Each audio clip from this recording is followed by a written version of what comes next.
Navsari rural police સ્ટેશનના પ્રોહિબિશનના ગુનાના નાસ્તા ફરતા આરોપીને પકડી પાડી કાયદેસરની કાર્યવાહી નવસારી એલસીબી ટીમ દ્વારા કરવામાં આવી છે.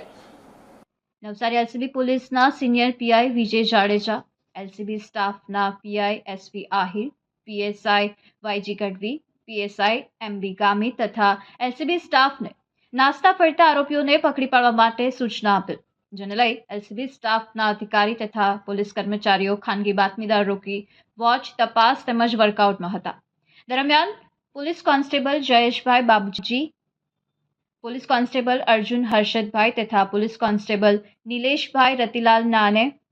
હ્યુમન ઇન્ટેલિજન્સ મારફતે બાતમી હકીકત મળે કે નવસારી રૂરલ પોલીસ સ્ટેશન ખાતે પ્રોહિબિશનના ગુનાના નાસ્તા ફરતા આરોપી રાહુલ ઉર્ફે જાડિયો રામુ યાદવ, રહેવાસી 1127 રાયવાડી પારસી સ્તંભની બાજુમાં, ઉદવાડા રોડ, સંજાણ, તાલુકો ઉમરગામ, જિલ્લો વલસાડ, મૂળ રહેવાસી સૈયદપુર ગામ, થાના બલુવા, જિલ્લો ચંદોલી, ઉત્તર પ્રદેશ રાજ્યના પકડી પાડી કાયદેસરની કાર્યવાહી કરવામાં આવેલ છે.